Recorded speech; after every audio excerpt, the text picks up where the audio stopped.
Welcome, I'm Richard D. Hall and I'm here in Portugal, Praia de Luz. Now the reason why I've come here is because I'm making a series of documentaries about the Madeleine McCann case. Why am I making programs about that? Well, it's because I'm sick and tired of misleading media headlines about the incident. In these films I will expose the hard facts about the incident and also what has happened since the incident. The documentaries clearly show the last place to get truthful information from is mainstream media, and I will also expose those who are controlling mainstream media.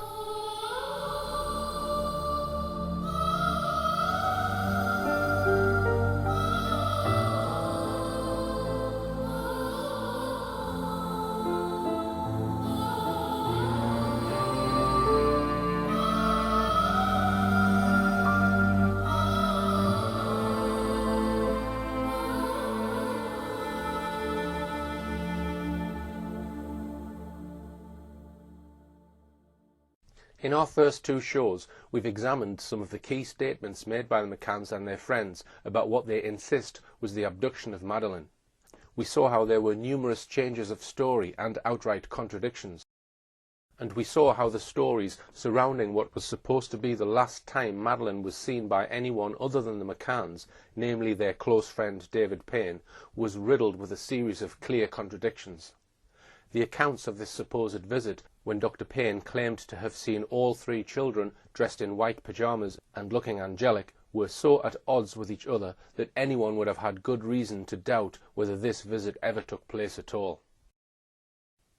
We referred to the report of Police Inspector Tavares de Almeida, who at the time the McCanns were pulled in for questioning filed a detailed report giving numerous reasons why the police were sure that Madeleine had died in the McCanns' apartment and that therefore they must have hidden her body. And then finally we examined the convincing evidence provided by one of the world's top dog handlers, Martin Grime, and his two cadaver dogs, Eddie and Keeler, who alerted to the scent of a corpse in 11 places and to blood at some of those locations. We then saw how the McCanns struggled in all sorts of convoluted ways to try and explain why the dogs alerted to the smell of human cadaver and blood. Now it's time to throw light on a matter that's never been covered before on any film, TV documentary or YouTube video, nor in any newspaper articles, for the simple reason that this subject is too hot for others to handle. For the first time on film, we're going to take you right behind the scenes and expose what has really gone on in the private investigations mounted by the McCanns. You'll be able to judge for yourselves whether this much trumpeted and expensive private investigation was ever about a wholehearted search for Madeleine, or whether this operation might have had a wholly different purpose. But before we go to the extraordinary details of what the McCanns' private investigators were really doing, how was it all funded? Most of it, from what we have been told, was in fact funded by you, the great British public. Just 13 days after Madeleine was reported missing, and at a time when she could have been found at any time, the McCanns launched a fund, which was officially called Madeleine's Fund, leaving no stone unturned. Let's now take a little look at how and why this fund was set up in the first place. Exactly when it was that the McCanns thought of setting up a fund to find Madeleine is not really certain. In her book, Madeleine, Kate McCann explains it like this. On page 120, she says, Jerry had set himself the challenge to leave no stone unturned. There were so many people who desperately wanted to help.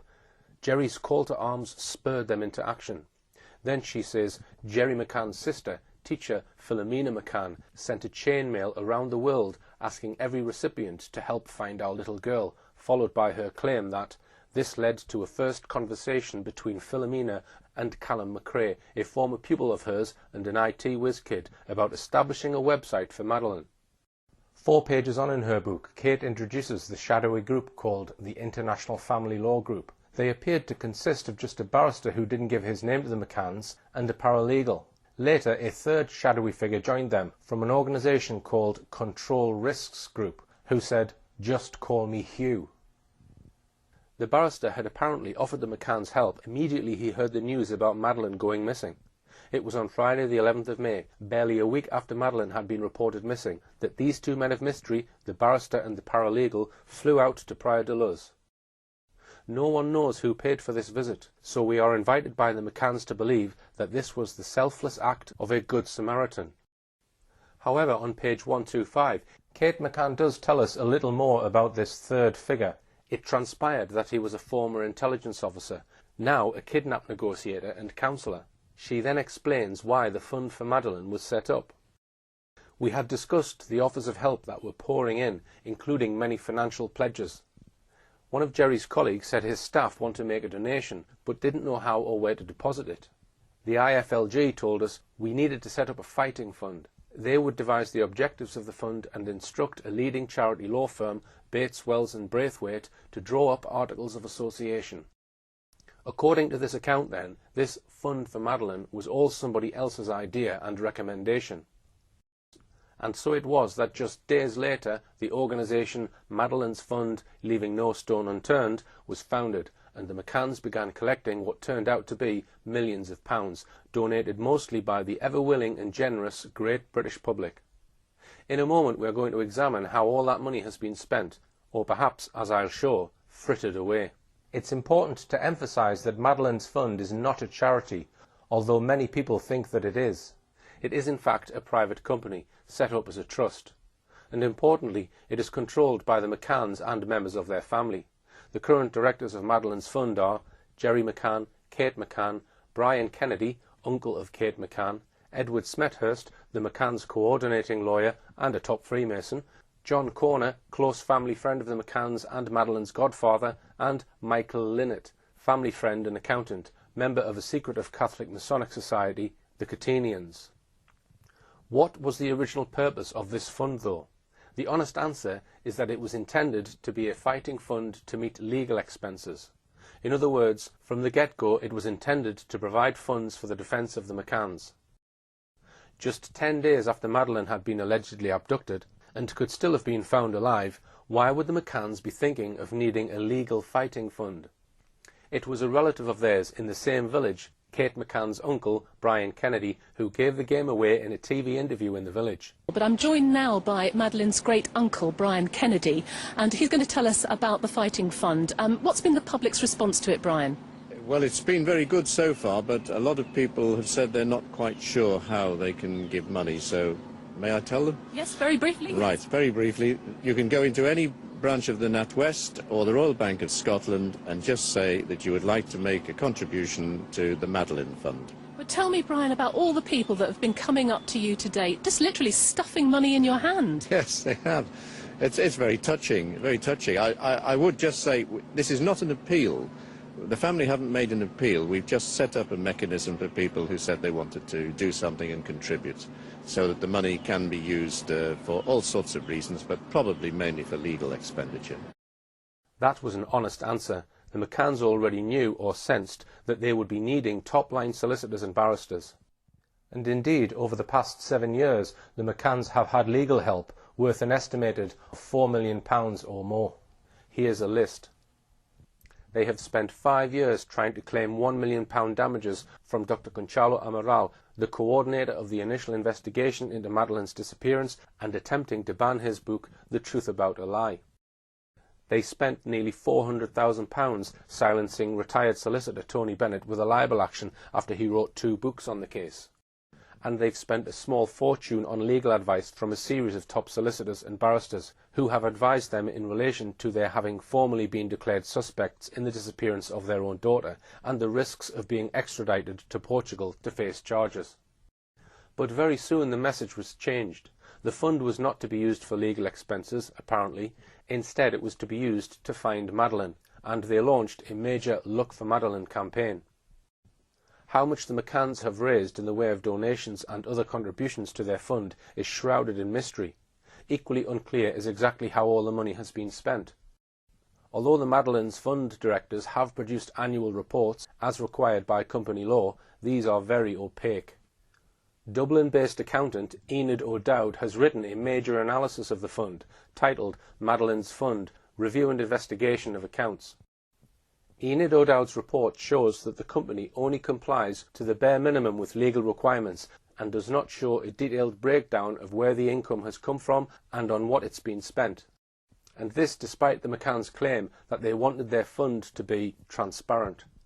But we don't have time to dwell on the operation of the fund. What we do know is that a significant portion of the fund has been spent on a series of detective agencies and investigators. I'm now going to put them under the microscope. But first, let me explain how the McCanns' private investigation operation has been directed and by whom. The first thing to say is that the McCanns have always maintained that decisions about the private investigation have been made by the directors of Madeleine's fund, whose names I have mentioned. But the real controller of the McCanns' private investigation all along has been a Cheshire businessman by the name of Brian Kennedy. This is not Kate's uncle, Brian Kennedy, who lives in Rothley. This Brian Kennedy is a major multimillionaire businessman. He lives in a palatial mansion in the Cheshire countryside. He has a large business empire which includes his Latium Group, based in Wilmslow, Cheshire, and double glazing companies such as Weatherseal. His companies have a number of times come under scrutiny for what we might call sharp business practice. Most recently this year, when the now defunct Office of Fair Trading issued a damning report on Kennedy's Weatherseal company. He is perhaps most well known beyond the world of business as the chairman of successful rugby club Sale Sharks, who are also based in Cheshire, and for his bold but unsuccessful attempt to take over Rangers Football Club. But his venture into sport has not always been successful. Under his ownership, Cheshire-based Stockport County Football Club plummeted 4 divisions and out of the Football League. How did Brian Kennedy get involved in being the head of the McCanns' private investigation? In her book, Kate McCann gives this account. On Wednesday the 12th of September, just 3 days after the McCanns had returned from Portugal, Jerry was contacted by Edward Smethurst, a commercial lawyer. He represented a businessman called Brian Kennedy, a successful entrepreneur who owned various companies, including Everest Windows. He said that Brian, like many people, had been following the unfolding drama of Madeleine's disappearance. And now, seeing things going from bad to worse, he could no longer stand idly by and watch. And so it was that just 2 days later, a top London lawyer, Angus McBride, from city firm Kingsley Napley, drove all the way up from the south to Rothley to pick up the McCanns and drive them to a meeting in London where they met with Kennedy for the first time, and a battery of top lawyers. The McCanns claim that it was only after this meeting that Brian Kennedy devised his campaign to run a private investigation to find Madeleine. Kennedy promptly bought a house in Knutsford, again in Cheshire, as the base for his investigation. He and the McCann team have been very secretive about this base, but clips of it were shown in a Channel 4 documentary on the case, shown in May 2009. Kennedy made 2 swift decisions. He appointed an expert in money laundering, Gary Hagland, as his British-based lieutenant, whilst at the same time making the seemingly bizarre decision to appoint a highly controversial Barcelona-based detective agency, Metodo 3, translated as the Third Method, to try and locate Madeleine. So let's take a look at Gary Hagland and what we know about him and his work for Brian Kennedy and the McCann team. Here's a summary of what we know about his personal history. He was born in 1954 and is now 60. He appears to be unmarried. We know that he worked in a branch of the security services in the Criminal Intelligence Department of Hong Kong Royal Police from 1979 to 1985, when he appears to have returned to England and settled in a comfortable apartment in Nottingham. What he did for the next 6 years is a mystery, but in 1991, at the age of 37, we find him employed as an Associate Director of Compliance at accountancy firm Albert E. Sharp & Co. Compliance is an area of practice which deals with complying with ever stricter financial regulations. For him to have become a compliance director, Hagland would have had to have been familiar with all the up-to-date financing and banking regulations, including knowing all about the various scams and schemes associated with money laundering, a major part of the modus operandi of drug lords and other major criminals. In 1993, he published an article also covering money laundering in the Journal of Financial Regulation and Compliance, titled Effective Compliance versus Regulatory Gestation. Clearly, he was very much an acknowledged expert in money laundering by this time. During the 1990s, he suddenly becomes the director of a number of companies whose precise purpose is obscure. And then in 1999, we find an article about him in a journal called Money Laundering Bulletin. 2 years later, in 2001, we find an article about him in the Financial Times Director magazine, where he is described as follows. Gary Hagland is a consultant with law firm Rag & Co, advising clients on the active management of compliance risks, including money laundering. Mr. Hagland paints a broad picture of the type of non-financial services businesses that may well be targets for the money launderer. According to Mr. Hagland, a problem for companies in complying with anti-money laundering activities is that their prevailing culture and ethos does not lend itself readily to accommodate scepticism about prospective customers. Rather, the opposite is likely to be the case. To tackle the possible threat of being unwitting accomplices to a money laundering scheme, the challenge for non-financial businesses is to change their mindset, their core attitudes. The reputational focus of most businesses is clearly not on money laundering, says Mr. Hagland. The risks associated with money laundering are clear enough. Money laundering is a criminal offence. Any individual caught helping to process the proceeds of crime faces a lengthy sentence. Companies which stand accused of assisting with money laundering operations also risk substantial damage to their reputations. But how can you tell a money launderer? Money launderers are extremely well funded, well advised, and make use of technically elaborate and sophisticated schemes to cover their tracks. We are left in no doubt at all. Gary Hagland is a sought-after man because of his experience in one thing in particular: money laundering.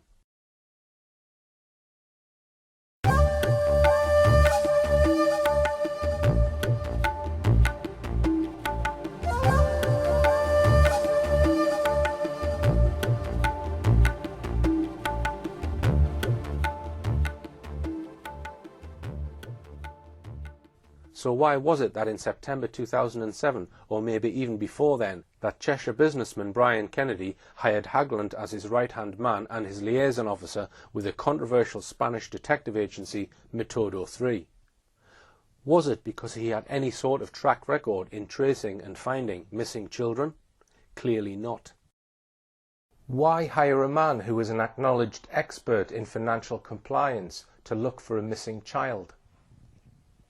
Hagland was to carry on working for Brian Kennedy and the McCanns, meeting with investigators from Metodo 3, both in their Spanish headquarters in Barcelona and in Brian Kennedy's headquarters in Knutsford. It's time now then to take a very close look at this Spanish detective agency, Metodo 3. Little has been written up about them in the mainstream British press. The tabloids would merely recycle claims by the McCann's public relations officer, Clarence Mitchell, about what a great detective agency it was, explaining that the Spanish agency was carefully chosen for its reputation and its position close to Portugal. He explained that because Portugal did not allow ongoing private investigations whilst there was an official police investigation, they could not employ a Portuguese agency. The next best thing was a Spanish agency. When the broadsheet papers attempted more in-depth articles about Metodo 3, however, they were much more sceptical. A good example was one by Christine Toomey in the Times. She visited Metodo 3 in February 2008 and was seriously unimpressed by what she saw. Her article was titled, "Madeleine McCann and Metodo 3, Private Eyes, Public Lies." In the autumn of 2007, Metodo boss Francisco Marco claimed that "we believe she is in an area not far from the Iberian Peninsula and North Africa," adding, "we have proof of her movements after her kidnap, and we know she was alive the day after her disappearance. I talk of certainties because we know which group may have her or could have kidnapped her to sell her on. I cannot say who she is with because we are putting together conclusive proof that we can present to authorities." It was all utter lies. 2 months before Toomey's visit, Marco had infamously made a series of boasts headlined in the British media. He first of all claimed that he knew that Madeleine was alive and where she was. Then his claim that his men were closing in on the kidnappers. Finally, he boasted that "Maddie will be home for Christmas." These were the most outrageous, blatant lies. Yet these lies were never condemned by the McCanns. In fact, they carried on using the services of this discredited agency for at least another 15 months, using them until at least March 2009. In her article, Christine Toomey noted that on the very day Mr. Marco bragged about Madeleine McCann being home by Christmas, Metodo 3 moved from a cramped premises above a grocer's shop specialising in sausages in Barcelona's commercial district to a multi-million-pound suite of offices in a grand villa on one of the city's most prestigious boulevards. At the time, Metodo 3 were 4 months into a contract with the McCanns, worth a reported £600,000 in total. How much did the McCann team pay Metodo 3 for their services? On the 29th of November 2007, Jerry McCann on his personal blog wrote that the Find Madeleine Trust was paying the £50,000 a month fees. It was then mostly the generous British public with their generous donations which was funding this detective agency. If the McCanns carried on employing them for 15 months after Francisco Marco's lying boast that Maddie will be home for Christmas, we must assume that the McCanns were very happy with their work. We will examine more of that work in a moment. Back to Christine Toomey's article in The Times. She made some acid comments on what she found in her visit. There is no discernible ringing telephones, little sign of activity of any kind, other than a woman searching for a lead to take a pet poodle for a walk, and the occasional toing and froing of workmen putting finishing touches to the sleek remodelling of the office complex. Opposite the boardroom is an open-plan area of around half a dozen cubicles, equipped with banks of phones and computers. Most are empty when I arrive. That tended to expose Marco's claims to have 40 people employed full-time or part-time in the search for Madeleine as false.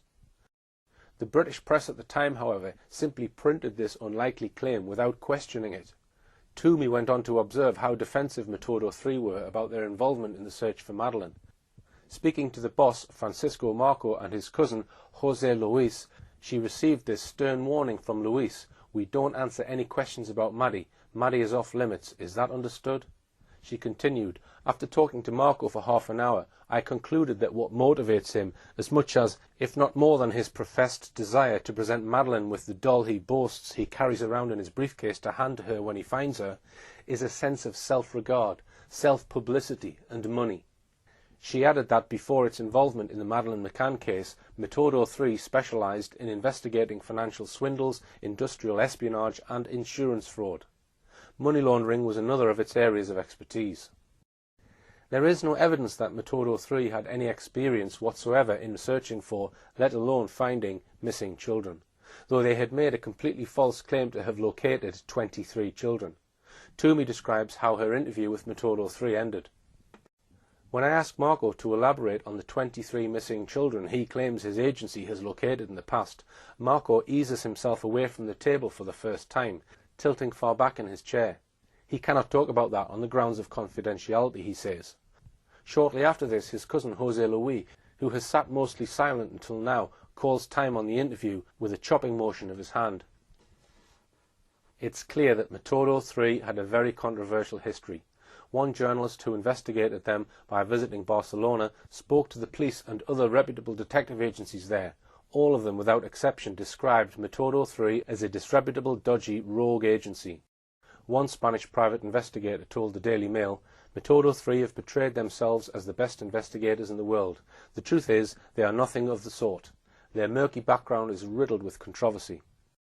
Why would the McCanns choose the most disreputable private investigation agency going in Barcelona?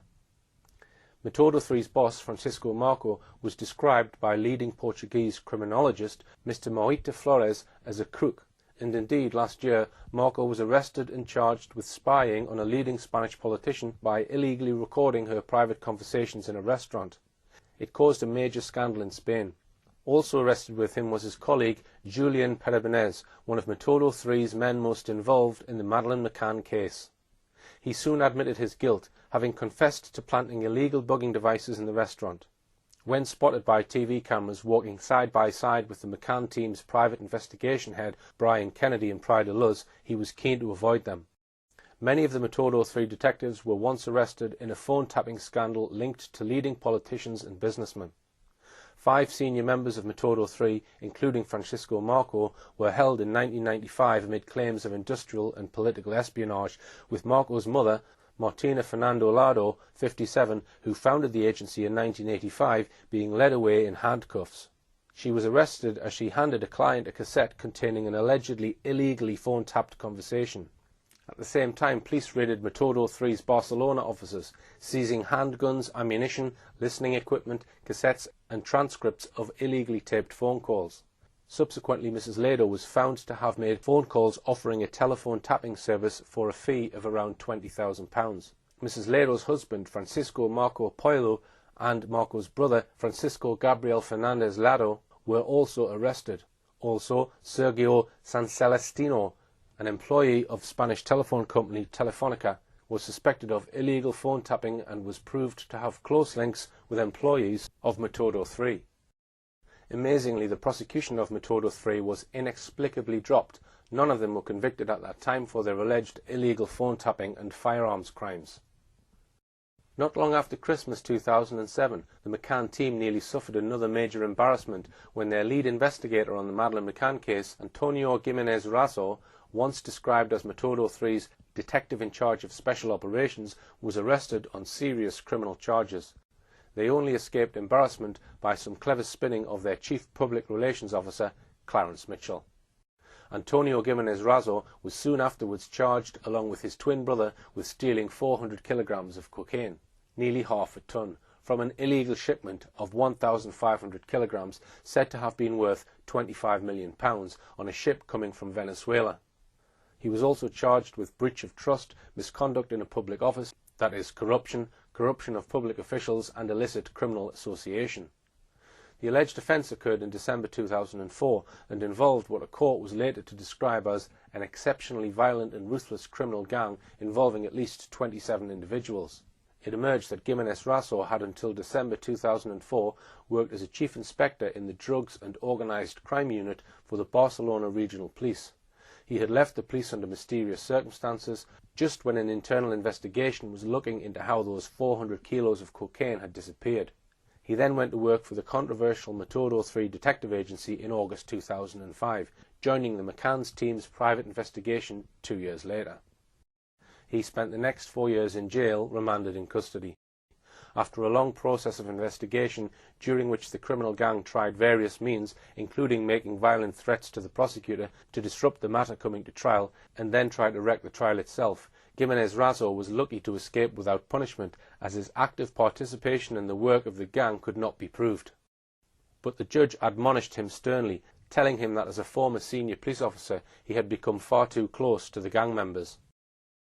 How deeply had Gimenez Razo, this close associate of drugs lords and crime gangsters, been involved in working on the Madeleine McCann investigation? Very deeply.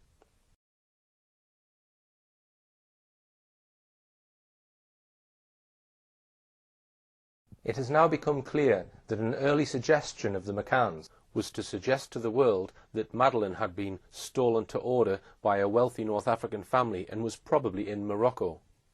The McCanns visited Morocco in June 2007 and promoted Madeleine's disappearance while they were there. A number of people visiting Morocco claimed to have seen Madeleine, but that was at a time when the media frenzy was at its height and Madeleine was being seen here, there and everywhere. Once Brian Kennedy was made the operational head of the McCann's private investigation, and he had appointed Gary Hagland as his liaison man with Metodo 3, the two men lost no time in working out a detailed plan which focused on promoting the notion that Madeleine was most likely in Morocco. Hagland was sent to London to discuss the Moroccan project with a former MI6 colleague who worked on the Foreign Office's Moroccan desk. A huge boost to what we might term the McCann's Moroccan project came when there was a burst of media speculation in late September 2007 about whether a white girl being carried on the back of a Moroccan peasant woman could be Madeleine McCann. As it turned out, the girl, Bushra Bashina, was proved just days later to be a Moroccan girl being carried by her mother. How the photograph of her came to be taken and how the McCanns came to get it before it got to the police remains, like so much else, a deep mystery. It was clearly the McCann team who briefed the press and gave the media the photograph in question. Here is how Kate McCann explains it all in her book. On the 25th of September, we heard that a little blonde girl resembling Madeleine had been spotted with a group of Moroccan peasants. We received a photograph. She doesn't explain who took it, nor how it got to them. She goes on to say that the child looked too young to be Madeleine, adding that the picture was too grainy for us to be absolutely sure. The day the photograph appeared in all the British press, 25th of September, as Kate says, a contingent of the press pack jumped on planes to Morocco to try to track down Madeleine. She then explains that Brian Kennedy called us later that evening to ask if we would like him to fly out to Morocco to find out for certain. Kate says they were not sure this was necessary or wise, but she says off went Brian on his plane, his own private jet, to northern Morocco. It sounds as if this was just a spur-of-the-moment decision by a genuine man just wanting to do all he could to find Madeleine. However, what Kate McCann appears to omit in her book is that this was no snap decision by Brian Kennedy. It seems he may have pre-arranged to meet Metodo 3's man in Morocco, Antonio Gimenez Razo. The plane flight to Morocco may have been arranged a week or two in advance. The publicity about Bushra Bashina simply appears to have coincided with his pre-planned visit. Antonio Gimenez Razo, a Spaniard, was the McCann team's main man in Morocco, also a Spanish-speaking country. This would enable him to work on the ground in Morocco and converse easily with those he wanted to speak to. The stated purpose of Gimenez Razo being based in Morocco that autumn was simply to find Madeleine. But let's now examine his actual actions. One of his key roles appears to have been simply to look for any witnesses who were prepared to say they might have seen Madeleine alive. There were reports that Gimenez Razo and other Metodo 3 detectives were going around Morocco offering ready cash to anybody who would say that they had seen Madeleine. This was dramatically confirmed by a newspaper report stating that the Moroccan government had taken the highly unusual step of expelling a man who had been visiting hotels and garages in various parts of Morocco, offering people money if they could claim to have seen a girl looking like Madeleine. The report did not name the man or his nationality, but it could well have been Gimenez Razo. After this, we suddenly find Antonio Gimenez Razo and his boss, Francisco Marco, turning up at the Portimao police station, which was the headquarters of the official investigation in Portugal. They were there to talk to the Portuguese police. This was on the 13th of November 2007, and with them for this most important meeting was the man directing the McCann's private investigation, Cheshire multimillionaire Brian Kennedy. So what was this meeting between the Portuguese police and the McCann's private detective all about? It had come about with the help of Gimenez Razo. He had used his various connections with the police in Barcelona to get the Barcelona police chief to ring his opposite number in Portugal and ask for a meeting. He said that Metodo 3 had vital evidence about who might have taken Madeleine. The meeting was duly arranged, and Brian Kennedy jetted in from Cheshire to meet 3 Portuguese police officers. The Metodo 3 men had flown several hundred miles to attend this meeting. Kennedy flew some 1,500 miles. They must have considered it worth it. There, the 3 men wove elaborate and believable tales about 3 possible suspects. The Portuguese police took notes. They followed up what may have seemed promising leads to them. None of them came to anything. The only purpose they served, in fact, was to waste valuable police time. We have established, then, that Gimenez Razo spent 4 years in prison, remanded in custody for offences connected with his associations with members of a violent criminal gang. We have established that the McCann team not only employed him, but that he was the leading detective used by the McCanns. When Gimenez Razo was arrested in February 2008, the press immediately pointed out that he was one of the McCann's private detectives. How did the McCann team react? They denied it outright.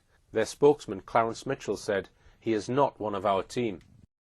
It was an outright, outrageous lie, as we've just shown. That wasn't the only meeting that Brian Kennedy had that day, however. Let's have a quick look at the other meeting he had that evening. His meeting was at a villa near Praia de Luz called Sal Salito. It was at the home of Ralph and Sally Everley, the aunt and uncle of Robert Murat, the man who was made the first formal suspect over the reported disappearance of Madeleine back on the 15th of May that year. So in the distance there you can just see the property of Sal Salito. I'll just point to it. This is it here. The Everley's property, Sal Salito, and this is the location that the Portuguese police searched in connection with the Madeleine McCann disappearance. It was a high-powered meeting. Robert Murat was there, so was his high-powered lawyer, Francisco Pagaret. Brian Kennedy also brought his lawyer along, the equally high-powered lawyer, Edward Smethurst. Smethurst had been for years Brian Kennedy's in-house lawyer for his Latium Group business empire. He had also been appointed allegedly at a meeting on the 14th of September in London as the coordinating solicitor for Kate and Jerry McCann. In addition, he was a top Freemason. He is a senior Freemason in the East Lancashire Masonic Province, and is also called Past Worshipful Master of his lodge. Smethurst had been fully involved in the Masonic movement since his teens, after his father died suddenly in a mysterious fire. His mentor in the lodge was the former head of legal services at British Nuclear Fuels Limited, Alvin Shuttleworth. After he qualified as a lawyer, Smethurst was given the job of assistant legal officer by his mentor Shuttleworth, where he soon became involved in defending compensation claims from leukemia victims in Cumbria who lived near the Sellafield nuclear site. In November 2007, Smethurst appeared in a panorama programme on Madeleine's disappearance. It was quite clear when Kate and Jerry came back to the UK that they were subject to an open season of abuse in the media. They'd obviously gone through the tragedy of having the daughter taken in very unfortunate circumstances. And to make matters infinitely worse, we're now subject to a trial by media. So the main question we have to ask about this meeting is, what was it for? Here in the same room together we had the first suspect, Robert Murat, and his lawyer, Smethurst, the lawyer for the second and third suspects, the McCanns, and the McCanns team's head of their private investigation, Brian Kennedy. The meeting was kept secret, but leaked out in local Portuguese newspapers. Kennedy was asked why he had flown out all the way for a private meeting with the then chief suspect, Robert Murat. He replied, to offer him a job helping to find Madeleine. You can judge for yourself how credible an explanation that was.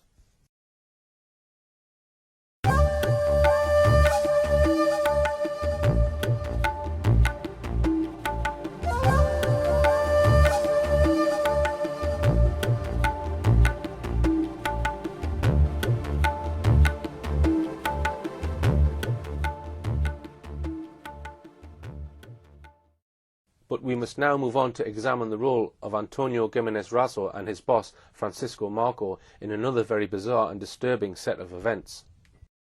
Some of you watching may remember, back in the winter of 2008, the scenes of a team of divers looking in a murky lake for Madeleine's bones. At the very centre of this search for bones was another man we must now introduce. Also part of the Metodo 3 setup, a lawyer called Marcos Aragao Correa. He was a young lawyer in his early 30s who hailed from the island of Madeira. When the story first broke in late 2008, he presented himself as a good Samaritan type bloke who dipped into his own pocket to fund this search, based, he said, on information received. So what was this information received? He told an extraordinary story. Days after Madeleine was reported missing, he said, what he referred to darkly as underworld sources had told him that Madeleine had been abducted, then raped, then killed, and then her body had been thrown in a murky lake. He said he had told Portuguese police about his information, but they had ignored him. He had then set about working out where this murky lake was, and, using clues received in a vision or a dream, he had got out some maps, toured the area, visited several lakes, and decided that Madeleine's body must be in the Arada Dam. There was a tower by the side of the lake. He had reasoned that if, as he had been told, Madeleine had been thrown in the lake, she must have been thrown in from the tower. Accordingly, he instructed his divers to search just the part of the lake that was near the tower. He, or others, had made sure the media and press were there to record the event, and Britain's mainstream media, as usual, lapped up and uncritically recycled the story as gospel. There was only one problem with the story. It was utter bilge. Total lies from start to finish. In the end, Marcos Correa was forced, under the pressure of relentless questioning from the media, to admit that he had told everybody a pack of lies. He said he would now tell the truth. The new story ran as follows. 2 days after Madeleine was reported missing, he went to his first ever spiritualist church meeting. He went home and then had a vision of a huge powerful man strangling a blonde girl about Madeleine's age. Later, he says, he heard about the disappearance of Madeleine McCann and linked his vision with her disappearance, and that is how he became interested in her. Later, another vision of a murky lake came to him, and that, again with the aid of maps, led him to the search of the Arada Dam. Unfortunately for Marcos Correa's credibility, that story also crumbled under pressure, and he had to admit that that one was false as well. To return to the searches of the dam, there were two, one in late January and early February, and another week-long search in March. In each case, a team of British divers was used. Once again, Marcos Correa, under pressure, admitted that another part of his original story was also a lie. He was not, in fact, a good Samaritan after all. He had been paid by Metodo 3 to carry out these searches of the dam. And of course Metodo 3 was being employed by Brian Kennedy on behalf of the McCann team. So in searching this dam, who was this man really working for? Quite plainly, he was working for the McCanns. And as most of the money for employing Metodo 3 was coming from the generosity of the British public, it was our donations that were funding this search. He first of all said that he had paid for these searches of the dam out of his own pocket. In the event there was much media coverage of both the searches. An item of clothing was found which it was said could be Madeleine's. It wasn't. Then a bag of bones was found which it was claimed could be Madeleine's. They were ostentatiously passed to the Portuguese police. They weren't Madeleine's bones. They were animal bones. Eventually the searches were called off. But now we come to a still more sinister part of this story, and that is that this search of the Arada Dam was planned at least 7 weeks before it happened. As Marcos Correa later explained in a magazine article, he had met with Francisco Marco and Antonio Gimenez Raso of Metodo 3 at this very Arada Dam on the 10th of December 2007.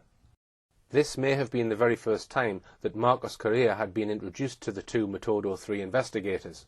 They each had to travel a very long way. For Marco and Gimenez Raso, the trip from their Barcelona base was 700 miles. From Marcos Correa's base on the island of Madeira, it was nearly 1,000 miles. Who was it arranged for this meeting? Correa, as we've seen, worked for Metodo 3. We know that Francisco Marco and Gimenez Raso from Metodo 3 were employed by Brian Kennedy from September 2007. Therefore, all three were Metodo 3 men, appointed by Brian Kennedy on behalf of the McCann team. Therefore, what appeared at first sight to be a genuine effort by a good Samaritan to check out information he had received that Madeleine's body might have been thrown in the Arada Dam, turns out instead to have been a meticulously planned event by Metodo 3.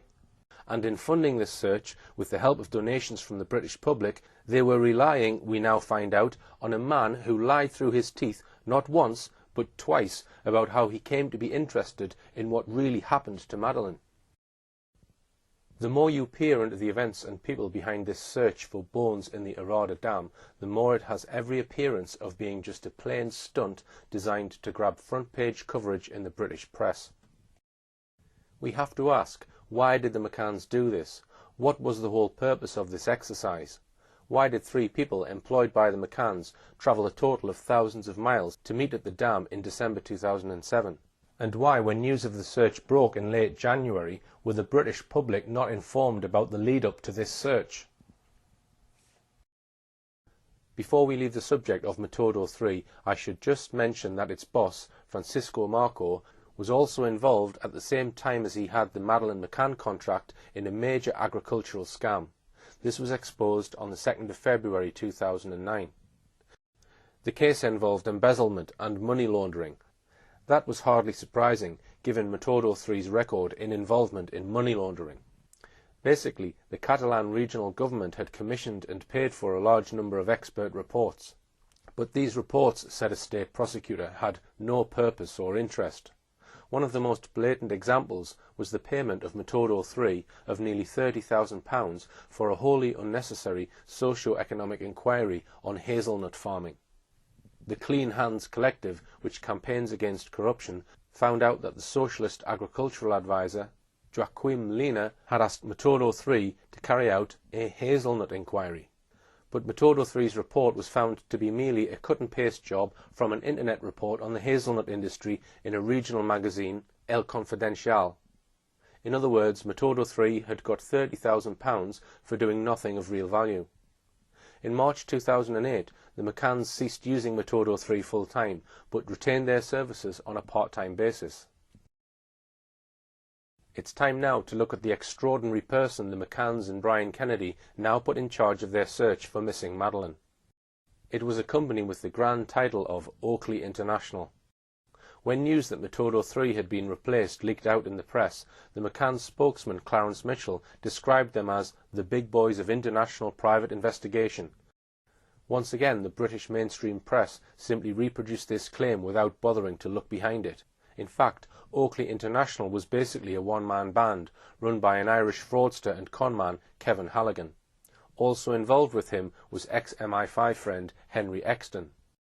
We would know very little about Halligan but for a penetrating article published on the 24th of August 2009 by security expert and writer Mark Hollingsworth in the Evening Standard.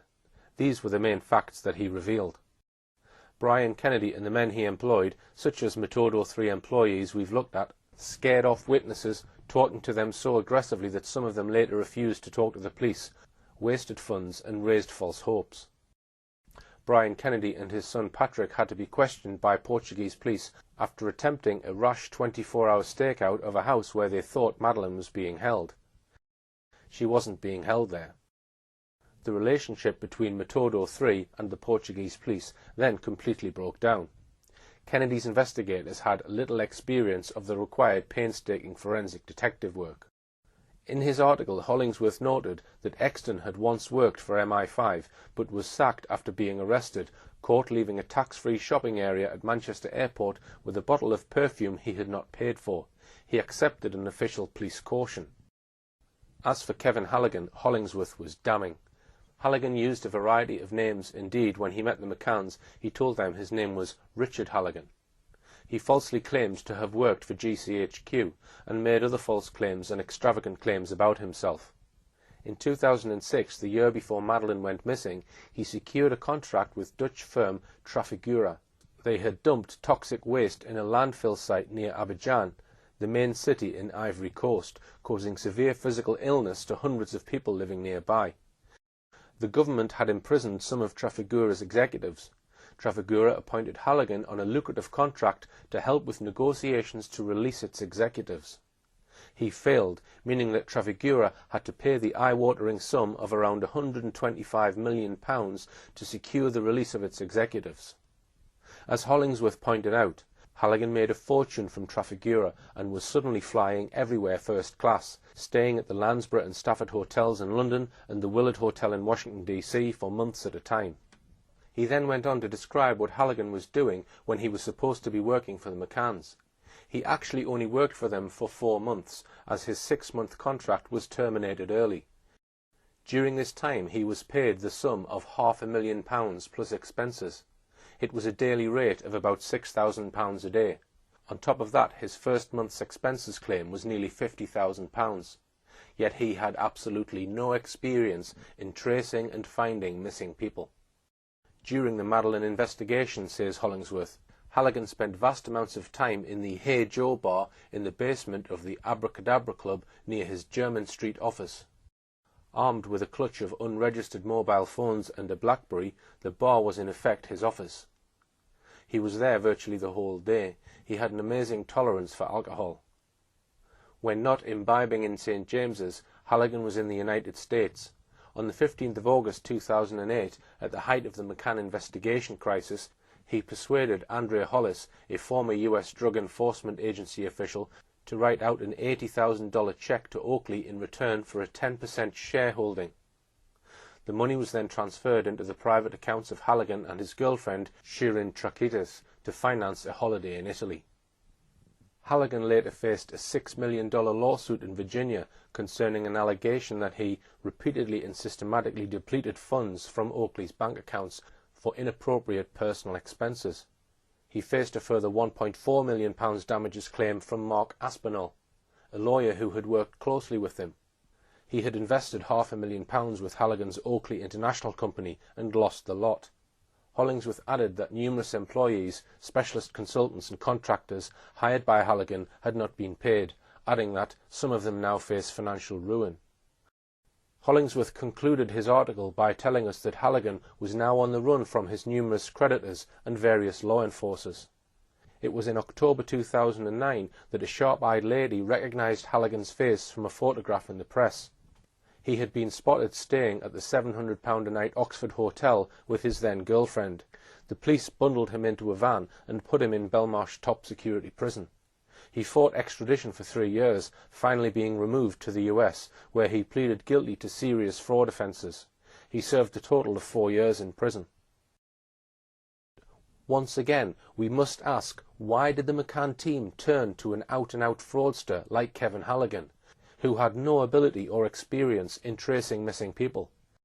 The McCann team had on board the McCanns themselves, both doctors, one of the country's most experienced PR experts, Clarence Mitchell, Brian Kennedy, a multi-millionaire businessman, and his commercial lawyer, top Freemason Edward Smethurst. How could the McCanns spend well over £500,000 raised from the caring British public on this man? As one might expect, Kate McCann in her book glosses over this appalling episode, portraying themselves as naive. She wrote, "The first and second phases of the contract, April to July, ran fairly smoothly. Oakley had put in place systems to gather, collate, prioritise and follow up information coming in. There is little doubt at that stage progress was being made. But that simply wasn't true. Halligan achieved nothing. He did not take the investigation one jot closer to finding out who took Madeleine and where she might be. And let's just have a look at these so-called systems that Halligan put in place for following up information coming in. One of these was Halligan's hiring of a company in Virginia in the US to follow up calls to the much-trumpeted investigation hotline promoted by the McCanns. This was a telephone number published on the McCanns' website, Find Madeleine, which had the strapline, "Pick up the phone and bring Madeleine home." Its director, Johann Selle, however, told the Mail on Sunday that neither the McCann team nor Kevin Halligan nor anyone else had followed up a single call made to the so-called hotline. This was what Daniel Boffey of the Mail on Sunday wrote. The headline ran, "iJet director claims that the McCanns never followed up calls to their telephone hotline. Madeleine McCann investigator didn't listen to any tip-offs given to hotline." He continued, "Perhaps of most concern about Halligan is the lack of attention paid to the hundreds of phone calls received to the Madeleine hotline. Halligan and Oakley International, based in Washington, failed to listen to a single call received on the hotline set up for potential informants by Kate and Jerry McCann last year." Johann Selle, the director of operations at iJet, revealed that for a year nobody even asked his company if they could listen to any of the calls received. He said his operators in Annapolis, Virginia, had answered hundreds of calls, but the information seemed wasted, possibly squandering valuable leads. He said, "We delivered Oakley a report with a summary of the calls, and said if they wanted to come back they could listen to the recording. But nobody did. For someone with an understanding of the case, it would be very easy for some to say that maybe 80 or 90% of the calls were hogwash, but there may be a percentage where one would say, maybe we should listen to this one or listen to that one. But our understanding is that this never took place. We are not sure whether Halligan provided our report to the family, or to the trust, or to those working for them, or to the teams working after him, because no one came back to us. We sent the report to the Oakley Group, and our assumption was that they were using it as a piece in the puzzle. But it appears that wasn't the case. The firm says it was not paid for its services by either Halligan or Oakley International. Time after time the McCanns begged the public to make that one phone call. Help us find the key that will unlock this puzzle. Help us find the missing piece of the jigsaw, and so on. It seems from what Selle told the Mail on Sunday that the hotline was bogus. All you could ever do on the McCanns' investigation line was leave a message. Nobody ever got an answer. That would be one thing, but Mr. Selle's evidence suggests that by the spring of 2008, the hotline was a complete sham. The Mail on Sunday article also gave further shocking particulars about what Kevin Halligan was actually doing whilst he was supposed to be looking for Madeleine. Here is more from Daniel Boffey's article. Halligan squandered more than £500,000. In just 1 month, for example, he spent more than £3,000 just on dining out with his girlfriend. In fact, whilst supposedly working to find Madeleine, he launched an extraordinary spending spree on hotels, restaurants and luxury goods. In his first 2 months as lead investigator in the search for Madeleine, Halligan spent £7,000 on a personal chauffeur. Later, on a short trip to New York with a girlfriend, he lavished $1,600 on Salvatore Ferragamo leather goods, £5,500 on handbags, £500 on an Italian meal, £150 on a pair of designer glasses, and £900 on a 3-night stay at a 5-star Renaissance hotel. Already the owner of a £1.5 million mansion, he also paid out during this time more than £50,000 on plumbing and mosaic tiling for his house in Great Falls, Virginia. He spoke of extravagant schemes he was developing to catch the abductor. One of the more bizarre claims was that he hired an actor to pretend to be a drunken priest, who would seek confessions as he toured the bars of Bry de Luz, the resort where Madeleine disappeared. He told others that a family with a Madeleine look-alike daughter had been paid to set up home in a nearby resort in order to tempt out a potential kidnapper. There is no evidence that he did either of those things. Indeed, acquaintances describe him as a Walter Mitty character. After being pursued by creditors demanding to be paid for work done helping him, Halligan fled to Rome with Miss Traschitis. Almost immediately after arriving in Rome on their first-class Lufthansa tickets, Halligan withdrew hundreds of thousands of pounds more from Oakley International's bank accounts, was seen drinking and spending prodigiously at the Hilton Cavalieri and Excelsior hotels in Rome, before quietly slinking back to the UK a few months later. Halligan was a fraudster, conman and thief. He served 4 years for some of his frauds. The McCanns, Clarence Mitchell, Brian Kennedy and Edward Smethurst are all top-notch professional and business people. How can we possibly explain this high-powered group of professional people employing such a low-life fraudster for the task of looking for Madeleine and the person who allegedly abducted her? It's a question which cries for a clear answer, but the McCanns have never given us that clear answer. We must therefore use our own gifts of inference to try and work out what was the real reason they employed him. We've looked so far at the first 2 phases of the McCanns' private investigation. Phase 1, the employment of the most disreputable detective agency in Barcelona, Metodo 3, together with the employment in England of expert in money laundering and financial compliance, Gary Hagland. And Phase 2, their employment of Kevin Halligan, a serial conman and convicted fraudster. In Part 4, we'll conclude our probe into what really went on in the McCanns' private investigations, and conclude our series of films with an examination of the British government in assisting at every opportunity the McCanns to maintain their claim that Madeleine was abducted.